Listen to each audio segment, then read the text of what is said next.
Kaye kaya nupasi viharati atapi sambajano satima viniya loki beja domanasam. Meditators dwells contemplating the body in the body.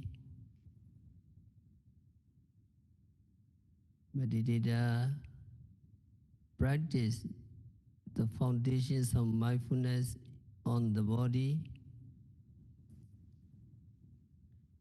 being ardent, making true effort, being mindful and being thoroughly aware of the object, and having concentration and clear comprehension.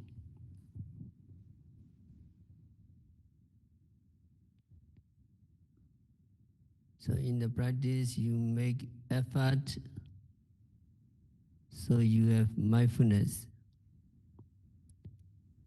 You have mindfulness, so you have concentration, and concentration leads to clear comprehension. If we do not practice Satipatthana, we are very proud of our body. We are very proud of our feeling, consciousness, and Dhamma. We think that the whole life, this living entity, this body is existing, ever existing, never disappear. This body is permanent, feeling is permanent, sensations are pleasurable, and this body is beautiful.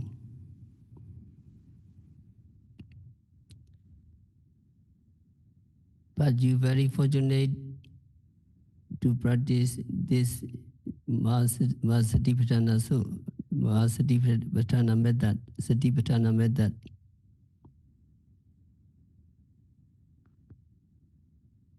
You contemplate the body which is impermanent, suffering, non-self, and ugly as they really are. So you see this body as impermanent, suffering, non-self, and ugly. So atapi sambajano satima. You have this component when you practice. Atapi, atapa is viriya, effort is one component, clear comprehension is another component, and concentration is yet another, and mindfulness is another. So you have four mental states. These four mental states are the components of your practice.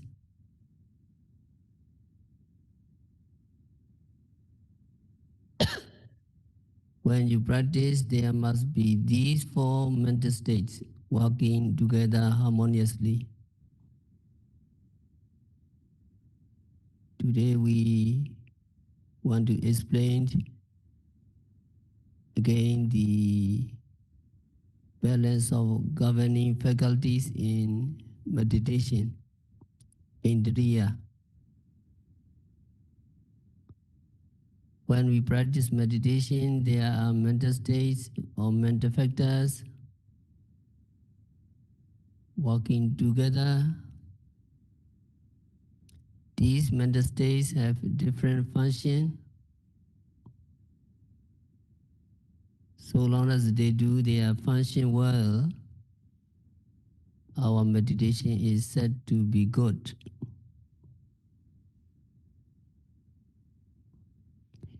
But if they do not function properly, if they do not function in harmony, or if a factors or a state works more than it should, then the practice of meditation is thrown out of balance.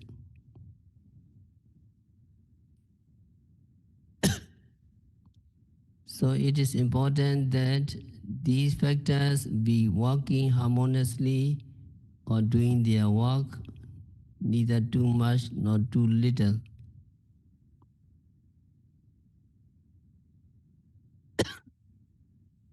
Although many mental states are involved, when you practice meditation, the most of them are the 5 controlling faculties. They are called controlling factors because they are predominant in their own field. Saddha, faith or confidence, effort, mindfulness, concentration, and understanding. Whenever you have a good practice of meditation, these 5 controlling faculties are working harmoniously. So here faith means not the blind faith, but it is faith or confidence associated with understanding. Faith means confidence in the true Buddha. That is, you truly believe that Buddha was a fully enlightened one. Recording in progress. And also you have faith in the Dhamma, the teaching of the Buddha, have faith in the Sangha or noble disciple of his who followed his teaching and reach in the stage of enlightenment. And also you have confidence in the practice. It is more important to have confidence in the practice than confidence in other things. Because if you don't believe in what you are doing, if you do not have confidence in the practice you are doing, it is very unlikely that you will be successful with that practice.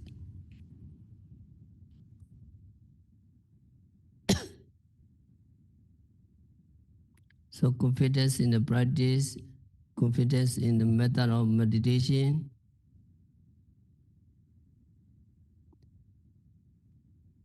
confidence that by just noting every phenomena occurring at the 6 senses,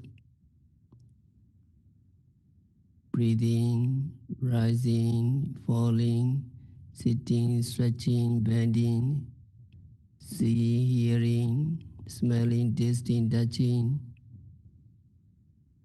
continuously and meticulously, by observing 5 upadana khanda, 5 aggregates subject to clinging, diligently, you will be liberated. So that kinds of belief in the practice, the kinds of confidence in the instruction, and confidence in the teacher is also an important factor.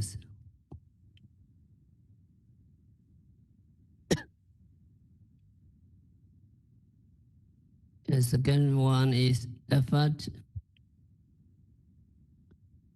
In order to be mindful, you have to make an effort. The effort is not physical effort, but not physical effort, but mental effort. Without making effort, you cannot achieve anything, whether worldly or spiritual. So you have to make an effort. And actually you have to make sustained and strong effort, ardent effort to be mindful.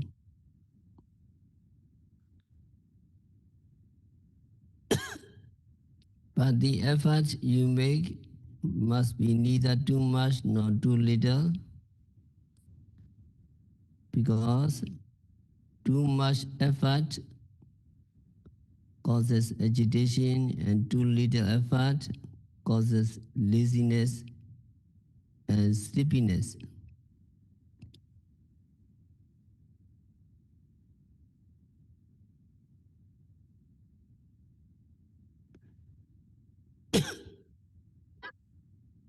So the effort must be just enough for you to be mindful, or for your mind to be on the present object.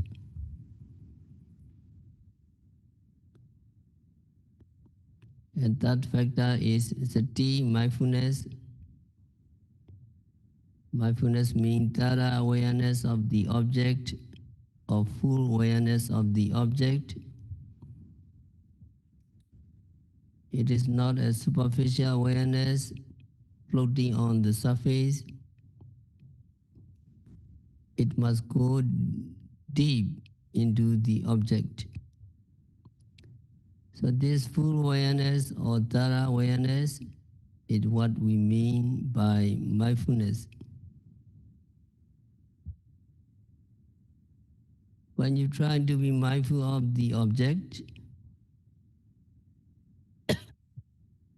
your mind, as it were, hit the object. That hitting the object is what we call mindfulness. When it hits the object, it hits with great force.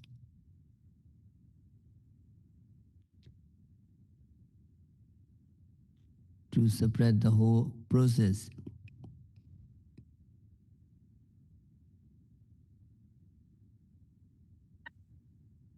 And the fourth factor is concentration. Here concentration means the unification of mind on the object. For your mind to be on the object, concentration is a mental factors that gives the components of mind on the object.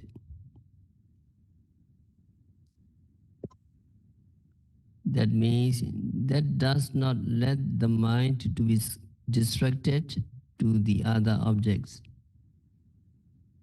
And also that keeps the components of mind unified and coordinated. That is what we call concentration. And concentration can be achieved only through mindfulness, and mindfulness can be achieved only through effort. So these factors support each other. Mindfulness supports concentration, and mindfulness and concentration support understanding. When your mind becomes concentrated,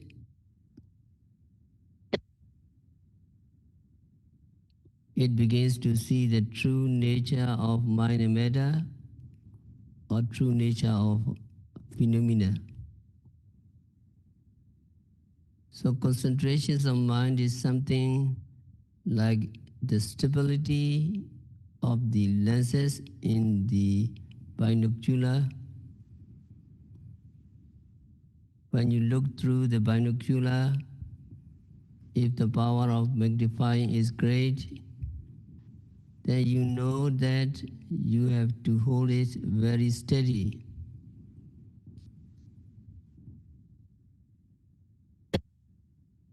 Otherwise, you cannot see the objects clearly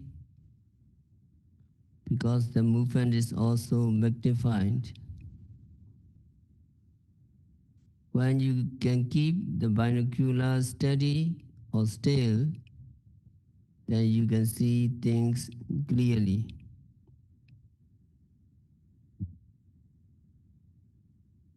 In the same way, before you get enough concentration, your mind is like unstable binocular.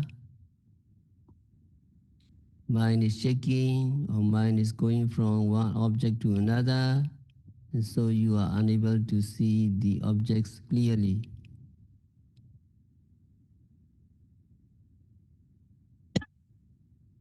But once your mind becomes steady, still, and free from mental hindrances, sensual desire, evil, sloth and trouble,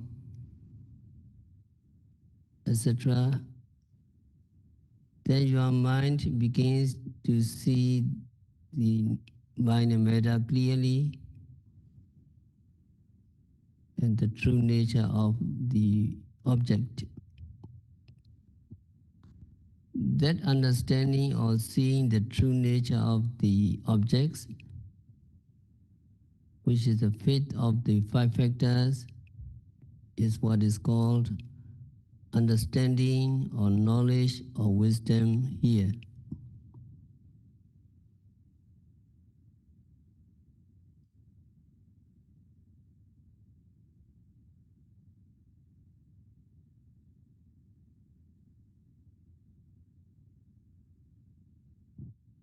And it is seeing the objects, seeing the mind and matter as they really are. That means you see that these mind and matter are impermanent. These mind and matter are suffering, and these objects are not so.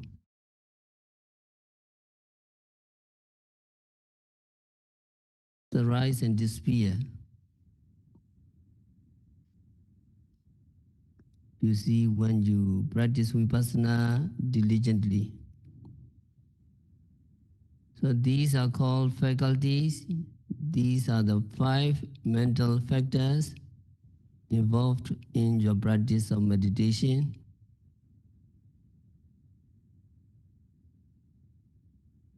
So you understand these five faculties should be working together and harmoniously. So what happens when they function too much?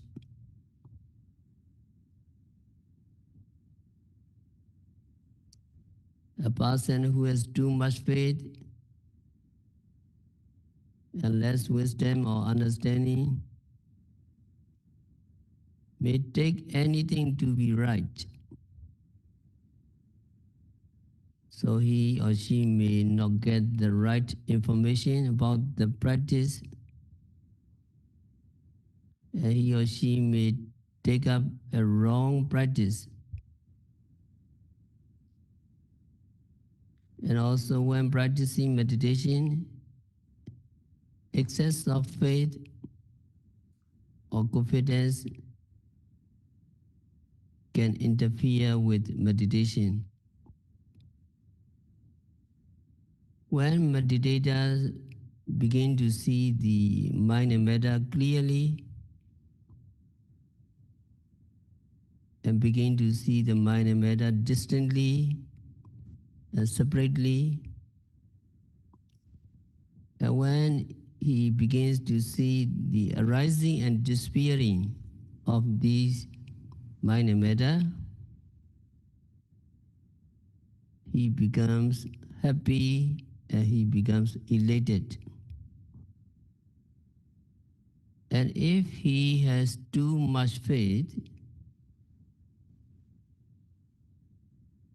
he will be very pleased with himself, and he may be thanking to the Buddha,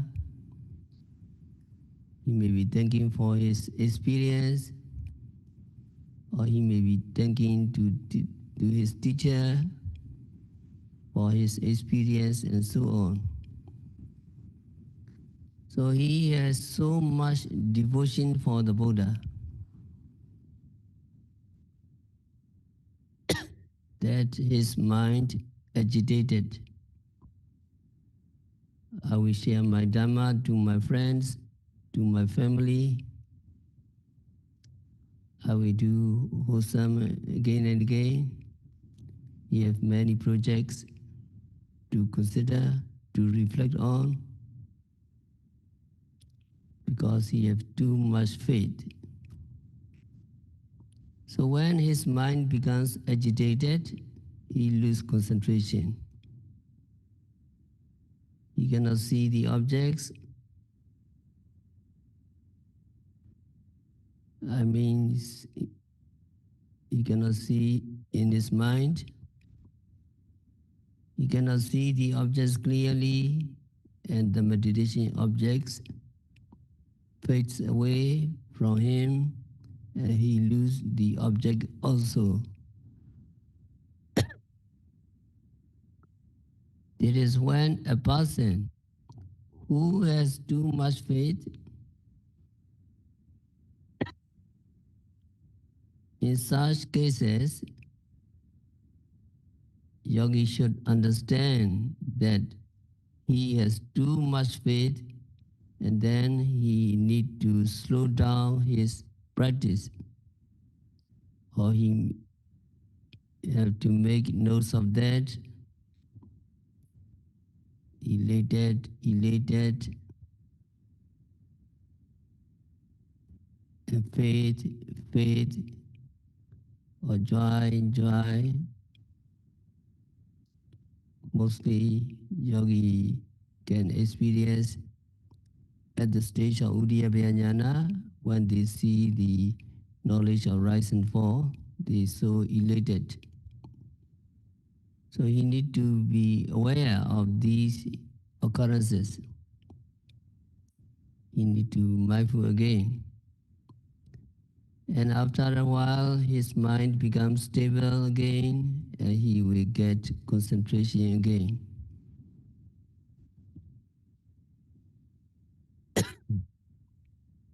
Sometimes yogis see the objects clearly and begin to see the arising and disappearing of mind and matter.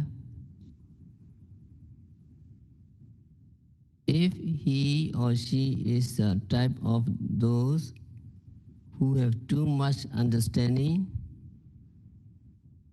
then he or she may be reflecting about the object, whether it is mind or matter, what aggregate it is. He may want to try. He may want to try watching this aggregate, these elements, that objects, and so on. Because he has so clear understanding of the objects, so his mind becomes agitated again.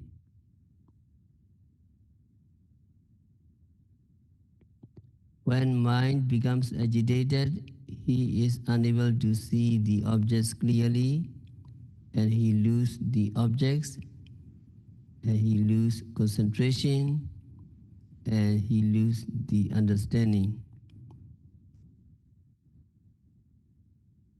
In such cases also, Meditator has to be mindful that he or she has too much understanding, too much activity in his or her mind, so he or she must slow down. Once he slows down, his mind becomes stabilized again, and so he is able to be mindful of the objects, or he is able to see the mind and matter clearly again.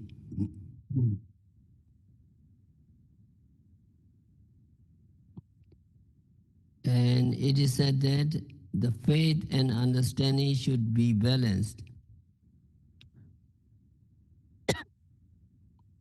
They should be balanced both outside meditation and inside meditation.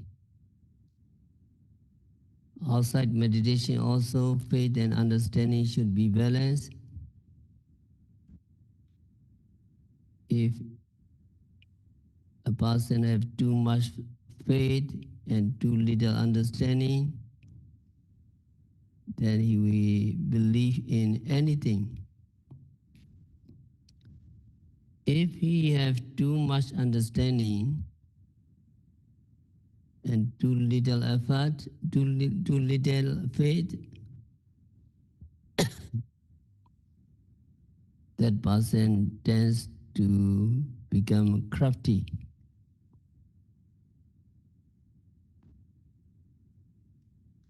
The person tend to become deceitful.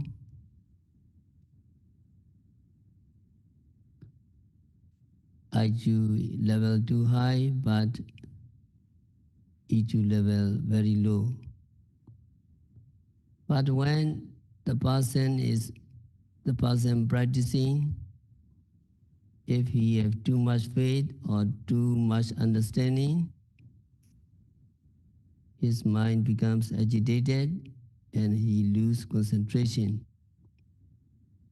So faith and understanding should be balanced.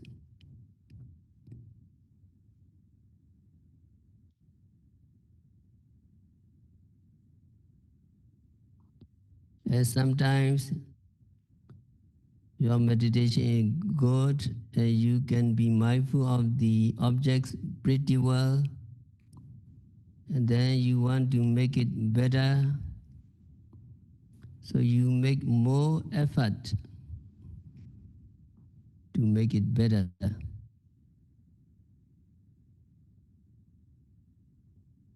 The moment you try to make it better, you lose concentration.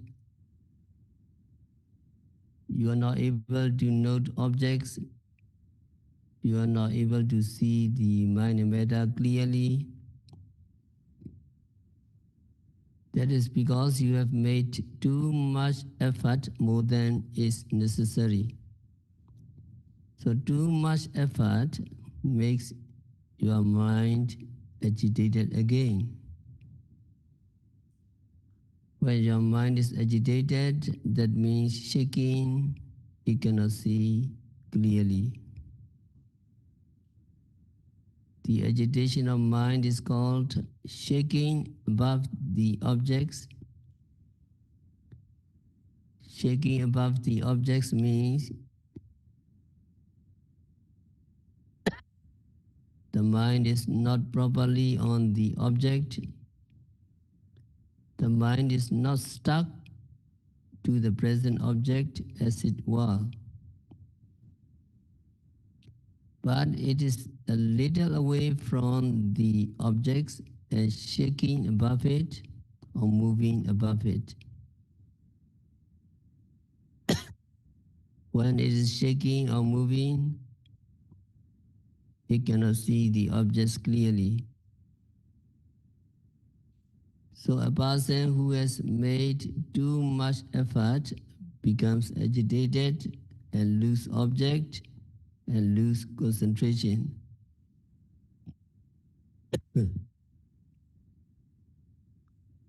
When a person has too much effort, the level of concentration goes down. His concentration is weak at that time. not enough.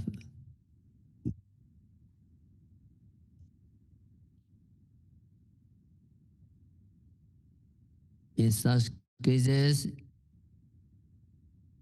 you should slow down your practice, be mindful that your effort is too much, regulate accordingly so that you see the objects clearly again.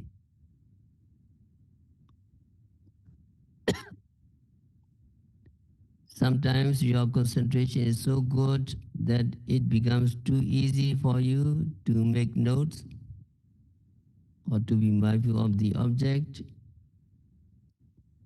When it becomes too easy, your energy level goes down. So you don't have to make much effort to be mindful, and so you lose the effort. When effort goes down and concentration becomes too much, then you feel sleepy. Sometimes meditators feel sleepy not because you want to sleep, but because they have too much concentration. When you have such an experience, then you have to step up your energy level, or you have to make more effort to be mindful, to pay closer attention to the object, or you can add some more things to note at one time.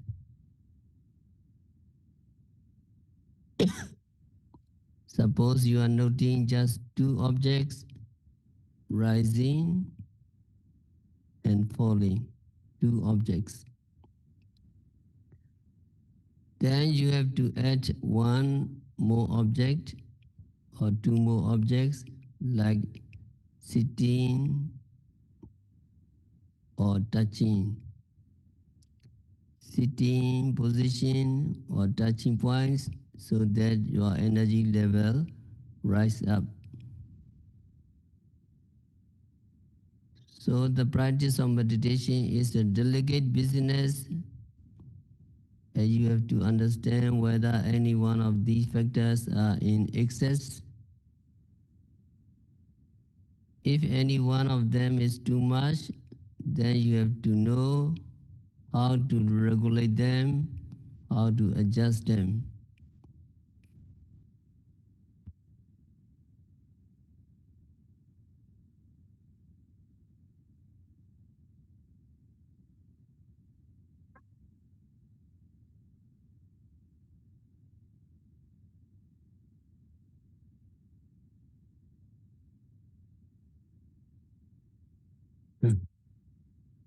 When instructions are given, you are given instruction to be mindful of two things at the time, at the time, rising and falling, or in and out. So why not just one or three or more objects? That is in order for you to have balance of your effort and concentration. If you take just one object, sitting, and be mindful of that sitting, it becomes easy, so you lose energy little by little. So you have too much concentration and then you feel sleepy and you cannot meditate. If you have to make notes of three objects or four objects or five objects, that is in the beginning, when your concentration and understanding are not yet strong, you become agitated because you have to do too much work. When you become agitated still, you lose concentration. So in order for you to have balance of these two factors, you are given to be mindful of two things, two objects, rising and falling, rising, falling, two objects. And also you are given to practice walking meditation.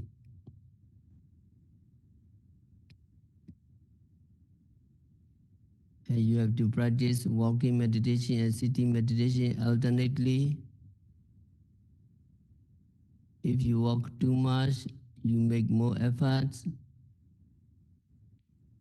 So the effort becomes too much. That is why walking for 1 hour is a standard practice. And also giving you walking is for your body to have exercise. It is for your health also. So it is important that these factors are well balanced when you practice meditation.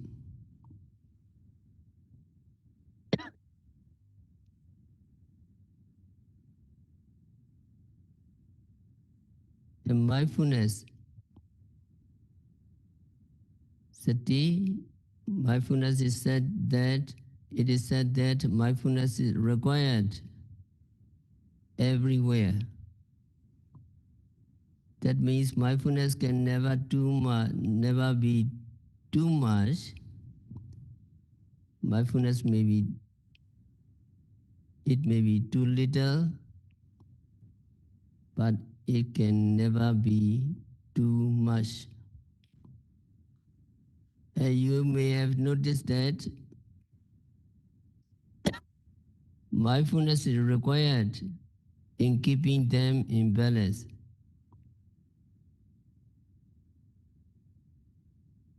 Or now I have made too much effort, and then you may be making notes of too much effort,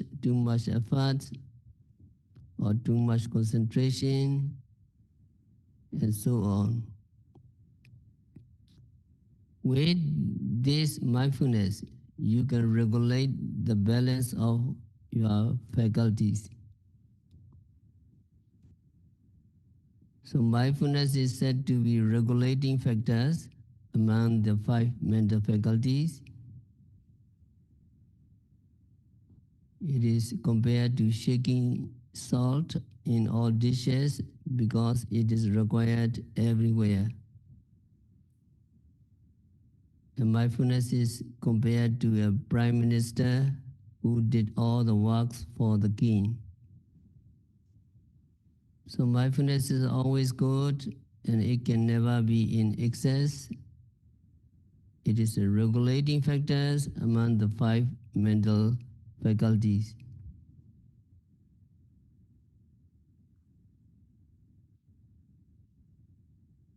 Actually, there is another mental factors that regulates the balance of these factors, and that is equanimity. Equanimity is one of the 7 factors of enlightenment, Bujinga. When you reach the stage of equanimity, again these factors work in harmony.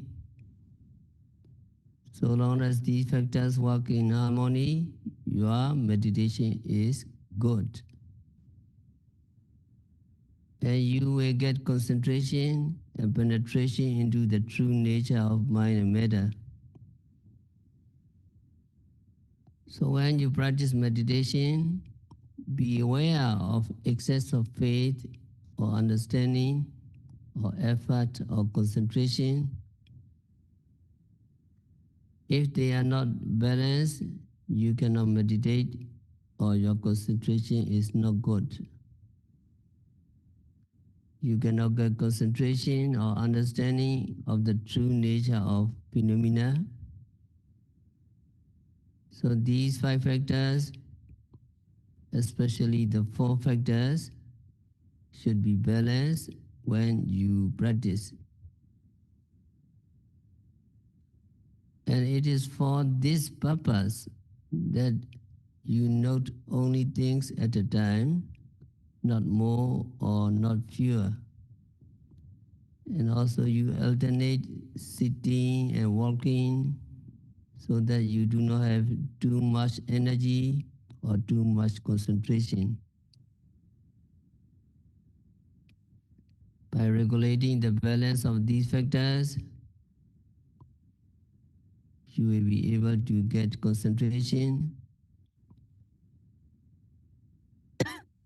With the help of concentration, you will be able to see the true nature of mind and matter you observe. The true nature means they are impermanent nature, suffering nature, and non-self nature. These three are called common characteristics of all conditioned phenomena. Everything in the world is conditioned. So everything in the world has these three marks or these three characteristics. Everything is impermanent, everything is unsatisfactory, and everything is unsubstantial, or we call it not so.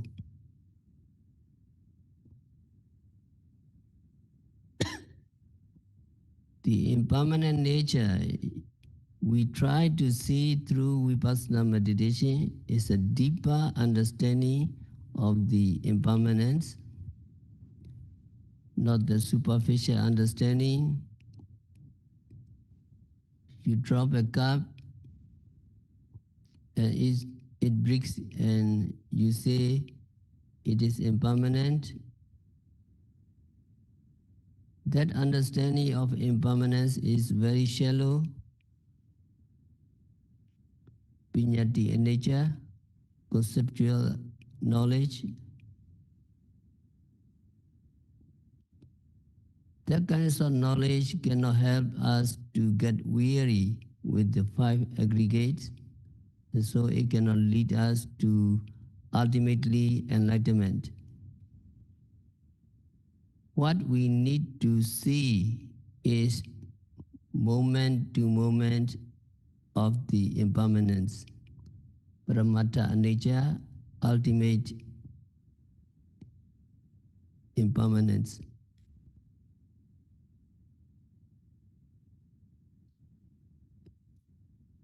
Let's say, what do you think the cup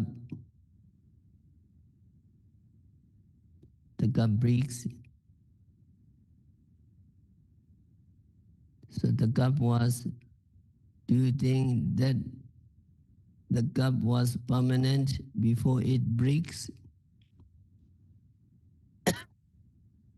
Whether the cup breaks or whether it does not break, the cup is impermanent. Every moment, actually, the material particles in the cup are changing. Changing means one particle disappears and then another particle arises in its place.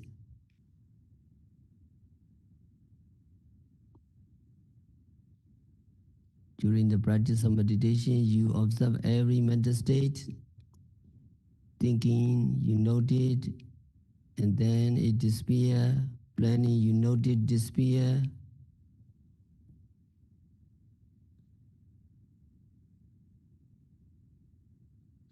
Imagining, you note it disappear. So that is, so long as you are noting, the mental state disappear. That is moment to moment, impermanent. But another mental state, another physical properties replace, and then we say that we are still alive. But the last mental state disappear, and if there is no replacement, that is our death. We die. So mental state and physical properties are replaced.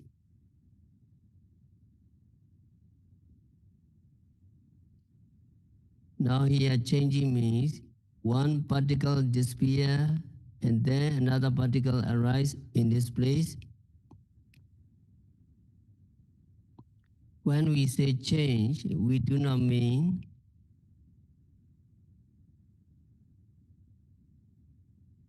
how you say in physics transmutation or something. It changes to another things, but actually it is not change. It is the old particle disappearing and then new particle arising in this place. It may be the same kinds of particle or maybe identical, but one disappears and another takes its place. That is what we call nature impermanence.